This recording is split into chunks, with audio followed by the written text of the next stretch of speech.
안찬호 선교사님의 들어쓰심이라는 책이 있는데요. 이 안찬호 선교사님이 우간다의 마사이족 선교사세요. 1991년에 처음 들어가셨는데요. 성령의 감동으로 배낭 하나 짊어지고 마사이족으로 들어가셨답니다. 사람들이 다 말렸대요. 위험하다고. 그리고 거기에 들어가서 죽은 사람도 있으니까 좀 더 준비를 하고 들어가라고. 그런데 성령께서 너무 강하게 감동하셔서 배낭 하나 메고 음식 집어들고 들어갔답니다.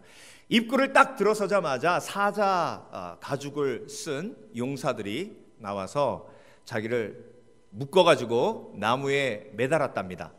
그리고 한 가지 질문을 계속 던지는데 그 질문이 뭔지를 알아야죠. 대답을 하죠. 그렇죠?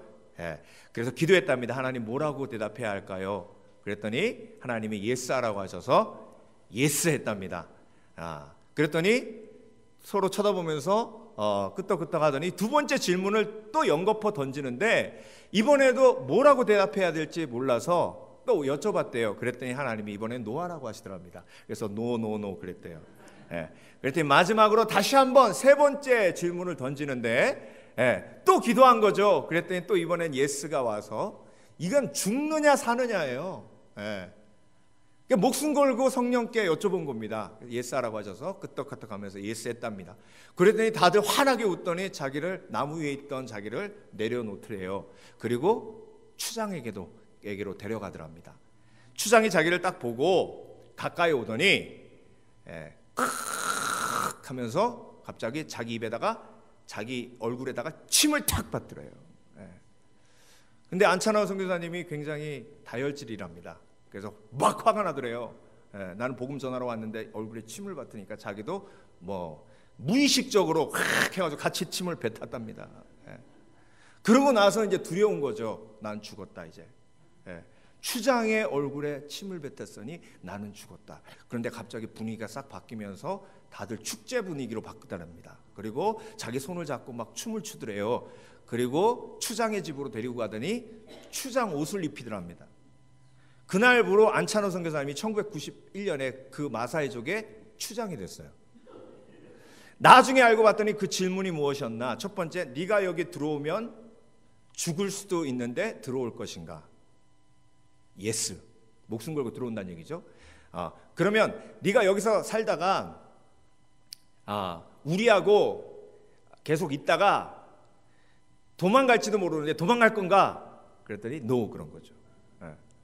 그러면 죽을 때까지 우리 부족에서 같이 살 건가? 그랬더니 뭐라 그랬어요? 예스 그런 거예요. 그래서 추장한테 데려다 준 거예요. 근데 추장한테 데려다 주니까 추장이 침을 뱉은 건 뭐냐면 그 지역은 다 드라이한 지역이기 때문에 물이 귀해요. 그래서 침을 사람에게 준다는 건 내 물을 준다는 걸 의미합니다. 그래서 친구가 되자는 그런 인사래요. 그러니까 태 뱉으면서 친구 되자 이렇게 한 거예요. 근데 안찬호 선교사님이 침을 되받았다는 얘기는 뭐예요? 나도 너의 친구가 되기를 원한다. 근데 외부 사람이 이렇게 호의를 표한 적이 한 번도 없답니다. 그래서 바로 그냥 추장으로 삼은 거예요. 지금 몇 년이 지났어요? 거의 30년이 지났죠. 그 마사이족이요 정말로 온전하게 복음으로 변화되고 있는 과정이에요. 지금도. 그래서 그 들어쓰심이라는 책을 보면 하나님의 놀라우신 기적이 처음부터 끝까지 쫙 연결이 됩니다. 여러분, 인사 하나가 한 부족을 구원으로 이끌어 줄 수도 있고 그렇지 않을 수도 있는 거죠. 그렇죠? 오늘 본문에 사도 바울이 마지막으로 문안하라 하면서 끝나고 있어요. 근데 여러분, 편지 전체가 사실 뭐예요? 문안이에요. 빌립보 교인들이요, 나에게 선교 헌금을 보내줘서 고맙습니다. 빌립보 교인들이요, 이렇게 신앙생활을 잘 하십시오. 빌립보 교인들이요, 당신들을 통해서 하나님이 얼마나 기뻐하시는지 모릅니다. 이런 문안이 담겨져 있는 거예요. 그런데 여러분, 편지를 쓸 수도 있고 안 쓸 수도 있었어요. 그런데 편지를 쓰니 그 편지를 통해 하나님이 역사하시고 그 편지가 어떻게까지 됐어요? 성경이 됐어요. 여러분, 우리가 그리스도인으로 살아가면서 이 문안이라는 단어에 굉장히 초점을 맞출 필요가 있습니다. 모든 관계의 시작은 인사로 시작하고요, 문안으로 시작합니다. 모든 하나님의 역사는 인사로 시작하고 문안으로 시작해요. 성경이 왜 쓰여졌냐면 내가 그들에게 문안하리라, 내가 그들에게 감사하리라 라는 마음이 어떻게 되었을 때, 표현되었을 때 성경이 쓰여진 거예요. 그러니까 여러분, 우리가 삶을 살아가면서요, 감사한 마음이 있을 땐 문안으로 표현되어져야 되고요, 하나님이 감동 주실 땐 문안으로 내가 다가가야 하고요, 그때 하나님이 내 삶을 통해서 역사하시는 거예요. 그때 내 삶을 통해서 하나님이 하나님의 영광을 드러내시는 겁니다. 그래서 여러분, 그리스도인은요, 문안하는 사람들이에요. 그런데 여기서 중요한 게 뭐냐면 먼저 문안하는 사람이에요. 제가 송년 모임이 있어서 토렌스의 어떤 침례교회를 방문했는데요, 제가 맡은 순서가 있어서 선물을 준비해 갔어요. 근데 트렁크를 열고 선물을 옮기려고 하니까 그 옆에서 놀던 교회 아이들이 갑자기 떼거지로 몰려오더니 Can I help you? 그러는 거예요. 무거운데. 그래서 오케이 그랬더니 진짜 개미 달라들듯이 달라들어가지고 순식간에 그냥 선물을 올려버리는 거예요. 3층까지. 그래가지고 감동 먹었죠. 야, 우리 교회 아이들도 이렇게 하겠지? 근데 조금 확신이 좀 떨어지면서, 그런데 계단을 올라가는데요, 한 8살 되는 애가 앞에서 걸어오길래 몇 살이야? 이렇게 물어보려고 제가 딱 어프로칭 하는데 얘가 먼저 안녕하세요 이렇게 인사를 하는 거예요. 그래서 봤더니 안녕하세요가 명확하지가 않아요. 여기서 자란 애예요. 그런데 그 교회 안에서 만난 모든 아이들이 그렇게 인사합니다. 깜짝 놀랐어요. 그래서 우리 교회 아이들을 좀 돌아보면서 저도 내가 아이들을 잘 양육했나, 잘 가르쳤나라는 생각을 하게 됐어요. 인사 하나만 해도요, 마음문이 열리고 그 인사를 통해서 제 호주머니에 용돈이 있으면 주고 싶더라고요. 여러분도 그런 경험 해보셨죠? 근데 여러분, 아이와 어른과의 관계뿐만이 아닙니다. 모든 관계의 시작은 인사로 시작해요. 저희 집사람 처음 만난 날 제가 앉아 있었고요, 집사람이 좀 늦게 왔어요. 아직도 그 상황을 기억합니다. 가까이 딱 오더니 의자를 딱 빼고 저를 딱 제 눈을 마주치더니 안녕하세요. 제가 그래서 안녕하세요 그랬죠. 이 안녕하세요가 없었으면 반석반설은 없는 거예요. 그렇죠? 근데 여러분 돌아보세요. 성령께서 나에게 안녕하세요 하라고 한 영혼이 있어요. 그럼 그 영혼에게 내가 안녕하세요 하면 그 영혼이 구원받을 수도 있어요. 그런데 아유 쑥스러워, 아유 왜 이런데, 왜 이래 나 지금 내 삶의 문제 해결하기도 힘든데 아유 가서 안녕하세요 하면 안녕 안 하다 그러면 어떡할 거야. 그래서 여러분, 사도 바울은요, 우리에게 빌립보서를 마무리하면서 문안하는 삶에 대해서 도전하고 있습니다. 그래서 여러분, 문안하는 삶을 오늘 묵상하시면서 3가지로 우리가 결단하길 원하는데요, 내년에는 우리도 사도 바울처럼 문안하는 그리스도인 되시길 주의 이름으로 축원합니다. 첫 번째로, 문안하는 삶이란 중보 기도하는 삶이에요. 그리스도 예수 안에 있는 성도에게 각각 문안하라. 나와 함께 있는 형제들이 너희에게 문안하고. 자 보세요. 성도에게 각각 문안하라. 각각 문안하라는 얘기는 뭐예요? 사도 바울이 빌립보 교인들 한 사람 한 사람을 위해 기도하고 있다는 걸 이야기해 주어라라는 뜻이에요. 그리고 이곳에 있는 형제들도 너희들을 위해서 기도하고 있다는 사실을 꼭 알아달라는 이야기입니다. 그러니까 여러분, 그리스도인은요, 문안한다는 것은 안녕하세요, How are you? 라고 물어보는 건요, 뭘 물어보는 거예요? 기도 제목을 물어보는 거예요. 권사님 잘 지내고 계시죠? 제가 일부 예배 때 아이들한테 물어봤어요. 왜 어른들한테 인사하기가 그렇게도 싫은가? 왜 그렇게 인사하기가 싫은가? 관심이 없는 거예요. 어른들이 잘 살고 있는지 잘 못 살고 있는지 관심 없는 거예요. 근데 관심이 없는데 안녕하세요 하는 건 뭐예요? 관심이 없는데 관심 있는 척 하는 거잖아요. 그러니까 그게 자기 마음과 행동이 따로 노니까 여기 문화에서는 그냥 안 하고 마는 거죠. 관심 없으니까 안 하는 거예요. 그게 맞죠. 근데 관심 없는데 있는 척 하는 것 자체가 아닌 거죠.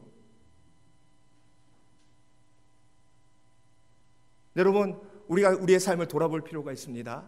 내가 그 사람에게 How are you 하는 게 정말 내가 그 사람이 How are you 한가, 안녕히 잘 지내고 있는가를 확인하기 위해서 하고 있는 건지, 아니면 그냥 인사만 던지는 것인지. 그 갈등에서 벗어나려면 우리가 서로 기도해야 되는 줄 믿습니다. 기도하면 그 사람에게 안녕하세요라고 묻는 그 물음이 진심으로 나올 수밖에 없어요. 집사님, 권사님, 장로님 위해 제가 기도하고 있는데 안녕하세요? 그 문제는 해결됐나요? 다리 아프신 건 좀 어때요? 수술 받고 많이 회복되셨죠? 입맛은 돌아오셨나요? 그게 인사를 통해서 사랑이 나가는 거예요. 사도 바울이 왜 감옥에 있음에도 불구하고 기쁨을 고백하고 있는지 아세요? 사도 바울은요, 사랑하는 삶을 살고 있기 때문에 감옥에 있어도 행복한 거예요. 사랑하니 행복하고 기쁜 거죠. 사랑하는 사람은 무난히 마음속에서 밖으로 나가요. 그런데 사랑을 하지 않고 사랑을 원하는 사람은요, 무난히 입에서 나오지만 자꾸 그 입에서 나온 무난히 속으로 들어가요. 그 얘기가 무슨 얘기냐면, 안녕하세요, 이 얘기가 나한테 관심 가져주세요. 네. 안녕하세요, 나 좀 봐주세요. 안녕하세요, 내가 이렇게 힘든데 나 좀 도와주세요. 그러니까 어떻게 하면 더 관심을 받고 어떻게 하면 더 사랑을 받느냐에 포커스가 맞춰져 있기 때문에 계속 실망하고 낙심하고 관계가 안 기쁜 거죠. 그래서 여러분, 사도 바울이요, 빌립보서 시작할 때도 이렇게 고백하고 있어요. 3절부터 내가 너희를 생각할 때마다 나의 하나님께 감사하며 간구할 때마다 너희 무리를 위하여 기쁨으로 항상 간구함은 첫날부터 이제까지 복음에서 너희가 교제함을 인함이라. 그러니까 계속 사도 바울이 무난하면서 그 무난하는 마음이 기도 속에서 나온 것이 입으로 표현이 돼요. 내가 너희를 위해서 기도하고 있는데 그 기도할 때마다 하나님이 기쁨을 주셔서 그 기쁨을 견디다 못해서 내가 너희에게 문안 편지를 지금 쓰고 있노라. 그러니까 여러분, 우리가 서로 위해서 기도할 때 더 이상 우리의 인사가 허공에 맴도는 그냥 인사치레가 되지 않는 축복이 우리 가운데 임하는 줄 믿습니다. 제가 오래전의 일이에요. 미용실에 갔는데 미용사가 바뀌었어요. 그래서 제 머리를 자르는 분이 저를 계속해서 이렇게 거울을 통해서 보시더라고요.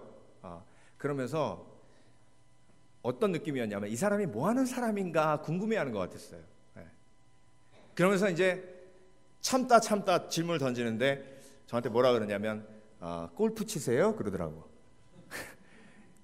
그래서 왜요? 그랬더니 얼굴이 조금 까무잡잡하셔서요. 아니요, 저는 골프 안 칩니다. 저는 태어날 때부터 이렇게 좀 시커멓게 태어났고요. 제 직업은 목사입니다. 그랬더니 이분이 목사님이세요? 그래서 제가 질문이 하나 있대요. 제가 다니는 교회에 목사님이 얼마 전에 바뀌셨는데 그 전에 목사님 설교는 귀에 쏙쏙 들어오고 너무 좋았는데 지금 바뀐 목사님 설교가 귀에 안 들어오고 정말 힘들어가지고 교회 나가기가 싫다는 거예요. 그러면서 옮기기도 힘들고, 왜냐하면 아이들도 있고 10년 이상 다녔는데 계속 다니자니 예배 때마다 힘들고, 그래서 어떻게 해야 되죠? 그렇게 여쭤보세요. 그래서 제가 순간 앞이 캄캄할 때 기도해야 되잖아요. 하나님, 뭐라고 제가 얘기해야 됩니까? 이 멍청한 자에게 지혜를 허락하여 주시옵소서. 하나님이 마음을 주시는데요. 집사님이세요? 그랬더니 네, 제가 집사입니다. 그러면 집사님, 새로 바뀐 목사님 위해서 기도해 보셨어요? 그랬더니 아니요. 제가 왜 기도해야 되죠? 네, 그런 느낌이었어요. 그러면 오늘부터요, 그 목사님 위해 기도해 보세요. 그리고 한 달 있다가 제가 다시 머리 자르러 올 테니까 그때까지 교회 옮기지 마시고 어떤 일이 벌어지는지를 한번 경험해 보세요. 그랬어요. 네. 그랬더니 한 달 있다가 딱 가니까 얼굴이 밝은 표정으로 목사님 오셨어요. 앉으세요. 목사님이 시키신 대로 제가 우리 목사님 위해서 매일은 못했지만 기도하니까 말씀이 들려요. 그리고 한마디 뭐라 그러시는지 아세요? 왠지 모르게 불쌍하대.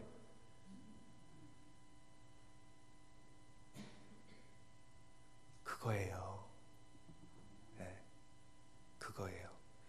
위에서 기도하면요, 정말 그 사람이 잘 됐으면 하는 마음이 내 속에 있고요, 기도하면 한 팀이 돼요.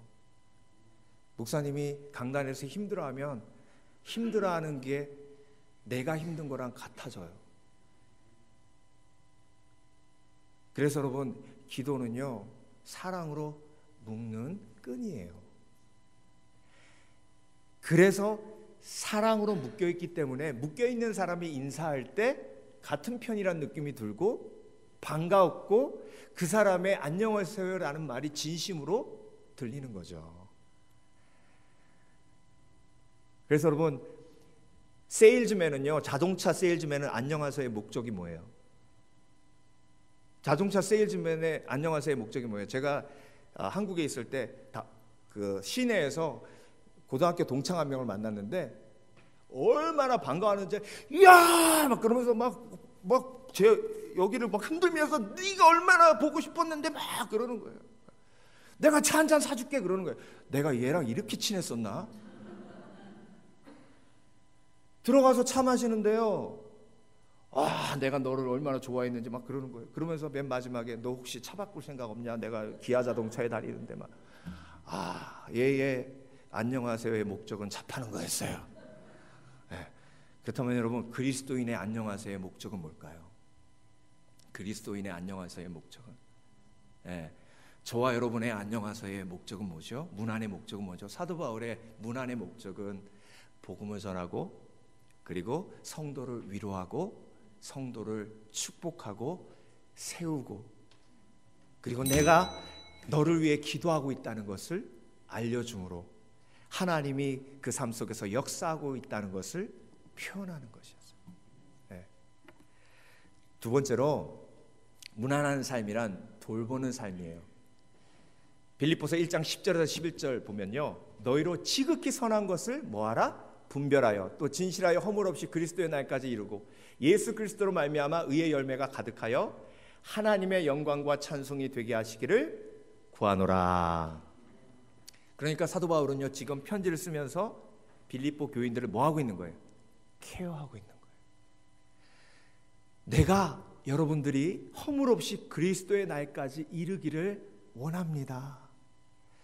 예수 그리스도로 말미암아 의의 열매가 가득해서 하나님과 영광과 찬송이 되게 하기를 원합니다.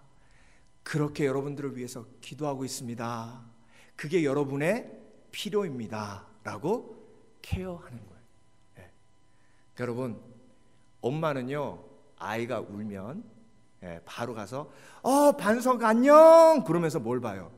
그 아이의 필요를 봐요. 얘가 왜 우는가. 그러니까 여러분, 케어하는 사람은요, 인사가 성숙한 그리스도인이면 성숙한 그리스도인일수록 그 사람의 필요에 포커스를 맞추게 되어 있습니다. 제가 우연히 SNS에서 다큐멘터리를 보는데요, 이 다큐멘터리가 어떤 내용이냐면, 싱글맘이 세 아이를 키워요. 10살, 6살, 4살이에요. 딸, 아들이에요. 엄마가 아침 일찍 일을 하러 가면 그때부터 10살짜리 꼬마애가 동생 둘을 돌보고 유치원을 보낸 다음에 자기가 학교를 가요.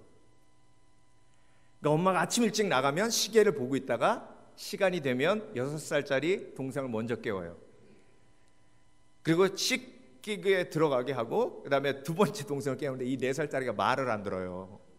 막 깨워도 막 눈알 확 밀치고 막 그러고 나 더 잘 거야 막 그러고, 그걸요 옆에서 계속 설득해가지고 깨웁디다. 그래가지고 걔를 데려다가 앉혀가지고 씻겨가지고 엄마가 차려놓은 밥상이지만 밥상에 앉혀놓고 먹이는데 4살짜리를요 10살짜리가 떠서 먹여요. 근데 그 표정이요 엄마 표정이에요. 얘가 인터뷰를 하는데요 얼마나 성숙한 말을 하는지 모릅니다. 뭐라 그러냐면 내가 자라서 돈 많이 벌어서 우리 엄마가 절대로 힘들지 않도록 해줄 거예요. 얘가 이게 삶의 목표예요. 힘들지 않게. 그러니까 자기가 힘든 것보다 엄마가 힘든 게 더 보이는 거죠. 그래서 여러분 신앙으로 성숙하려면 케어하는 삶을 살아야 돼요. 내가 있으면 나보다 믿음이 연약한 사람이 항상 주위에 있어요. 그러면 그 사람이 신앙생활을 잘 할 수 있도록 도울 때 하나님이 나에게 성숙이라는 선물을 주세요. 그래서 사도 바울은 문안의 목적이 케어였어요. 문안의 목적이 이 사람이 잘 지내고 있는가, 그래서 편지까지 쓰는 거예요. 여러분 카톡 문자 하나가 한 영혼에게 큰 위로가 될 수 있어요. 큰 힘이 될 수 있어요. 여러분의 힘을 과소평가하지 마세요. 제가 지난주에 운전하고 가다가 문자 하나가 딱 들어왔는데 그 문자를 딱 읽는 순간 막 닭똥 같은 눈물이 뚝뚝 떨어지는 거예요. 사람은 위로받을 때 눈물이 납니다. 그 문자가 누구의 문자였냐면요, 제가 한국의 어머님께 크리스마스 카드를 보냈어요. 장모님께. 근데 장모님이 그 카드를 받으시고 저한테 답장 문자를 보내셨는데요, 첫 문구가 뭐였냐면 기도 속에서 항상 만나는 내 사위 반채근 목사.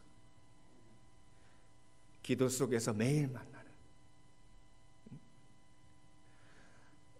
그게 얼마나 큰 힘이 되었는지, 얼마나 큰 영혼의 힘이 되었는지.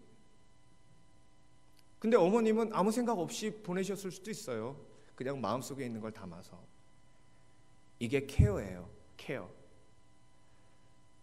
받기를 원하는 사람들은 많은데요, 케어하는 사람은 많지 않아요. 여러분의 남편도 때로는 케어가 필요합니다. 네, 여러분의 아내도 때로는 케어가 필요해요. 여러분의 자녀는요 말할 것도 없습니다. 여러분과 함께 신앙생활 하던, 또 신앙생활 하고 있는 그분들도 때로는 여러분의 케어가 필요합니다. 그게 안부예요, 문안이에요, 인사예요, 그리스도의 마음이에요. 마지막으로 문안하는 삶이란 축복하는 삶입니다. 주 예수 그리스도의 은혜가 너희 심령에 있을지어다. 사도 바울은요 축복하기 위해서 이 편지를 썼어요. 빌립보 교회를 통해서 내가 얼마나 많은 위로를 받았는지, 에바브로디도가 나에게 오므로 내가 얼마나 낙심하고 실망해 있던 상황 속에서 희망과 소망을 얻었는지, 내가 마게도냐로 갔을 때 그 어느 교회도 나를 돕지 않았는데 빌립보 교회가 나를 도왔기에 내가 그 선교를 포기하지 아니하고 굶어 죽지 아니하고 내가 지금까지 이렇게 든든히 설 수 있었다. 하나님이 여러분을 통해서 하신 일이 절대로 작지 않으니 여러분 힘내십시오. 여러분의 교회가 비록 힘들고 어렵고 지금 갈등 속에 있지만 지금까지 여러분이 한 일이 작지 않기에 앞으로도 하나님이 여러분의 교회를 축복하시고 일으켜 세워주실 것입니다. 그 이야기를 마음에 담아두지 않고 문안으로 여러분께 표현하니 이 표현이 여러분에게 아멘이 되어 축복이 되시기를 주의 이름으로 축원합니다. 이런 마음을 가지고 사도 바울이 편지를 쓴 거예요. 그래서 여러분 우리가요 문안할 때 축복하길 원합니다. 여러분은 만남의 목적이 뭐세요? 그 사람을 만나는 이유가 뭐세요? 옆집 또리 엄마, 뒷집 순이 엄마 만나시는 이유가 뭐예요? 자랑하기 위해서? 아니잖아요. 그냥 심심하면 텔레비전 보면 되죠. 그래도 좀 혼자 놀면 재미없으니까. 여러분은 만남의 목적이 뭐예요? 그리스도인은요, 만남의 목적이 축복이에요. 그 사람을 축복하기 위해 만나는 거예요. 여러분, 다음 주에 어떤 약속 잡혀 있으세요? 그 사람하고 만나서 재밌게 놀려고 약속 잡으셨어요? 그런데 하나님의 목적은 달라요. 그 사람이 축복이 필요하기 때문에. 축복이란 뭐죠? 하나님이 그 사람을 어떻게 바라보고 있느냐예요. 빌립보 교회를 다른 사람들이 볼 때에 싸우고 있는 교회, 분쟁이 있는 교회,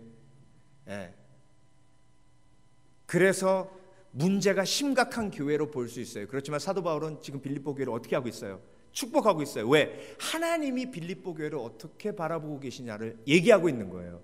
그래서 여러분, 누구를 만나기 전에 꼭 기도하시기 바랍니다. 그리고 그 사람을 인간적인 눈으로 바라보지 마시고 하나님이 그 사람을 어떻게 바라보시는지를 마음속에 품고 그 사람을 만나세요. 그러면 그 만남이 축복이 되고, 그 만남이 그 사람에게 위로가 되고, 그 사람이 위로받음으로 내가 위로받는 거죠.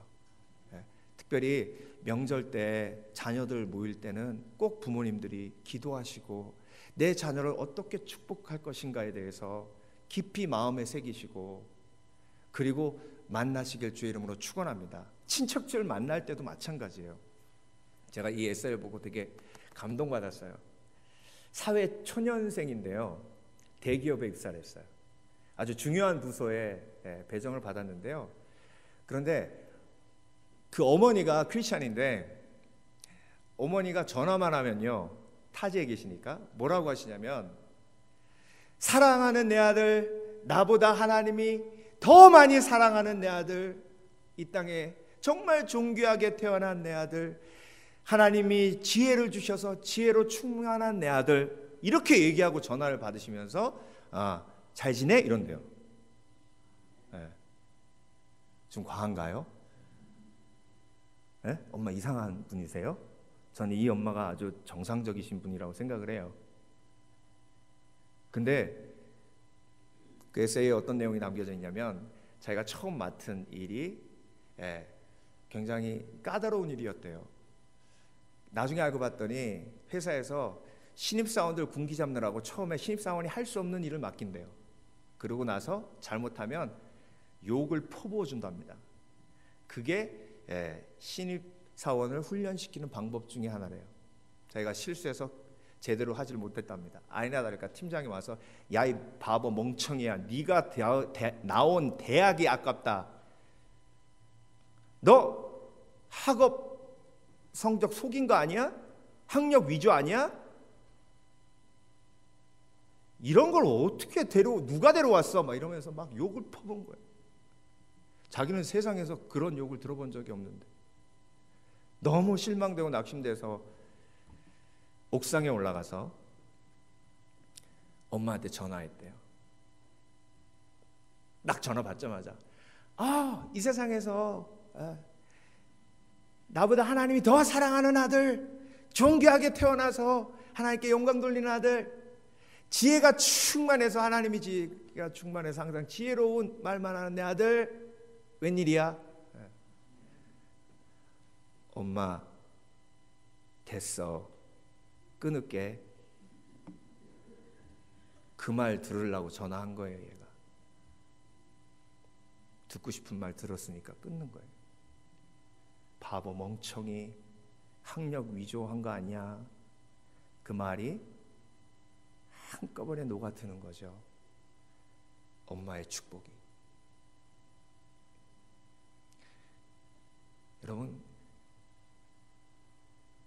여러분이 전화했는데 신앙생활 그따위로 하지 마. 내가 봐도 하나님이 너 축복 못할 것 같아. 내가 큐티 하라고 했지 않냐? 너 큐티 안 하지? 그것 봐, 내가 알았어. 그러니 하나님이 널 축복하겠어. 아이고 전화하지 마. 그러면 전화 끊으면서요, 안 하려고 그랬어요 원래, 괜히 해가지고. 우리 교회는 그런 분 없겠죠. 드라마에서만 나오는 일이라고 생각합니다. 여러분, 이전 것은 지나갔으니 보라 새 것이 되었도다. 이제 새해에는요, 우리가 사도 바울의 도전처럼 정말 온전한, 거룩한, 아름다운 무난하는 삶을 살기를 원합니다. 그래서 나의 관계의 목적, 만남의 목적이 축복이고, 그리고 그 축복을 통해서 하나님의 영광을 드러내는 그런 복된 인생 되시길 주의 이름으로 축원합니다. 기도하겠습니다.